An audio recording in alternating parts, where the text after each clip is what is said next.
ओम नमः शिवाय। दोस्तों, हमने हिंदू धर्म ग्रंथों में कई बार पुनर्जन्म के किस्से कहानियां सुनी है। हालांकि आज का साइंस इन सभी बातों को नहीं मानता, लेकिन कई ऐसी घटनाएं हैं जो पुनर्जन्म के प्रमाण को सच ठहराती है। तो आज की वीडियो में हम जानेंगे कि पुनर्जन्म पर हमारा हिंदू धर्म क्या कहता है। जीवन और मृत्यु के बारे में सबसे बड़ा ज्ञान गीता में मौजूद है, जिसे भगवान श्री कृष्ण की वाणी माना जाता है। इसलिए हिंदू धर्म में जीवन, मृत्यु और पुनर्जन्म को एक चक्र माना गया है।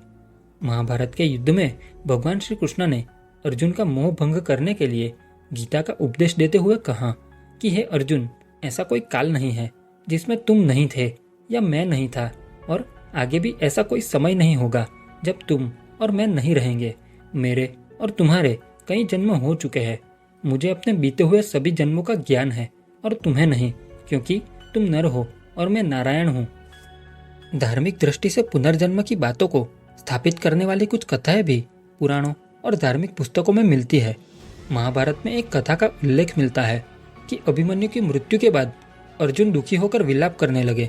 अर्जुन की बुरी दशा देखकर भगवान श्री कृष्ण अर्जुन को लेकर स्वर्ग पहुंचे। स्वर्ग में अर्जुन और अभिमन्यु की मुलाकात हुई तो अर्जुन भावुक हो उठे और पुत्र पुत्र कहते हुए अभिमन्यु से जा लिपटे। अभिमन्यु ने अर्जुन की इस दशा को देखकर कहा कि आप एक जन्म में मेरे पिता बने हैं और मेरी मृत्यु पर इतना व्याकुल हो रहे हैं, जबकि मैं कई जन्मों तक आपका पिता रह चुका हूँ। लेकिन मैं तो तुम्हारी मृत्यु पर ऐसा व्याकुल नहीं हुआ था, इसलिए आप वापस पृथ्वी पर लौट जाइए। अभिमन्यु से ऐसी बातें सुनकर अर्जुन का मोह भंग हो गया और पुनर्जन्म का ज्ञान मिल गया। पुनर्जन्म की एक और कथा महाभारत में मिलती है, जो पितामह भीष्म से जुड़ी है।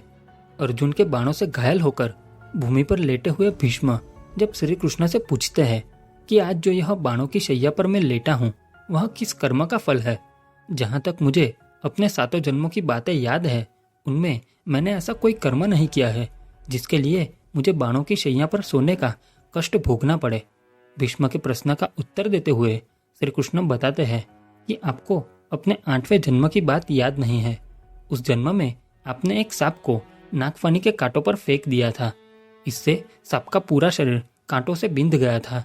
उसी पाप के कारण आपको आज बाणों की शैया मिली है। आइए जानें कि धर्म के अनुसार पुनर्जन्म कैसे होता है और व्यक्ति को नया जीवन किस आधार पर मिलता है। पुनर्जन्म और पूर्वजन्म के रहस्य से पर्दा उठाने के लिए वेदांत दर्शन में जीवन मृत्यु के बारे में काफी कुछ कहा गया है। वेदांत जीवन और मृत्यु के चक्र में पुनर्जन्म की गुत्थी को सुलझाने का प्रयास करते हुए गीता दर्शन की ओर ले जाता है और बताता है कि जीवन, मृत्यु और पुनर्जन्म यह सब जीव के कर्मों का परिणाम होता है।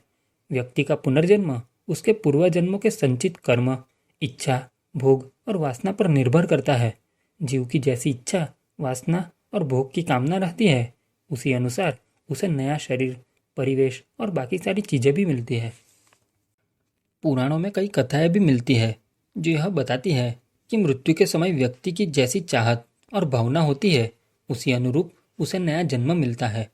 एक कथा राजा भारत की है, जो हिरण के बच्चे के मुंह में ऐसे फंसे कि अंतिम समय में उसी के ख्यालों में खोए रहे। इसका परिणाम यह हुआ कि पुण्यात्मा होते हुए भी वह अगले जन्म में पशु योनि में पहुंच गए और हिरण बने।